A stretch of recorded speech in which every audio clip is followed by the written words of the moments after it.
ESBI. What do these letters stand for? In case you missed last week's show, where were you? Or maybe you tuned into the show but you have forgotten. The E stands for employee. The S stands for self-employed. The B stands for business owner. And the I stands for investor. Hello, welcome to the Half Hour with John Amongoshi. And we are continuing on the riveting topic we started on last week, which is making more money. Starting this week and for the next 4 weeks, I'm focusing on each of the 4 ways in which you can legally make more money. So this week, we're focusing on the E, employee. Next week, we talk about self-employed, the S. The week after that, we'll talk about being a business owner, B. And finally, we will talk about I for investor. So looking at being an employee, have you noticed that in the workplace, there are some people who seem to progress faster than others? They get promoted faster. They seem to arise and be appreciated more.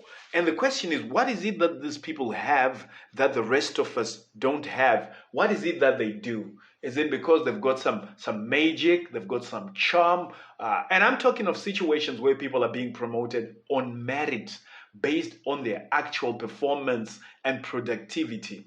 Now, the hard fact which we covered last time, and I want to reiterate this, is that your company pays you what they believe you are worth, what they believe the service you are offering is worth. So whatever your company is paying you is a measure of the value that they see in you, whether or not you like it. And as I said last week, if you don't like what they're paying you, then tell them to take their job and shove it wherever they want and leave, okay? The reason why you're staying there is because you realize you're not going to get a better deal anyway, anytime soon. So whilst you're at it, here are a few major points that I think are of critical importance. Let's start by looking at what I call self-management. People who generally tend to get promoted and get paid more money, given more responsibility, are pretty good at managing themselves, as opposed to those who are not good at managing themselves. How good are you at managing yourself? Let's look at a few pointers here, and I've called them P's. They all start with the letter P. Number one is punctuality. How punctual are you when it comes to your work? Are you on time most of the time, or some of the time, or hardly ever? So punctuality is a key measure of how well you manage yourself. You're not managing time, you're managing yourself. Number two is productivity.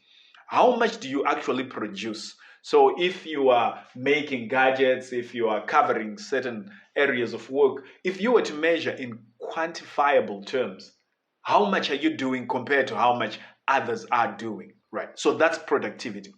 Number three is professionalism. To what extent are you professional?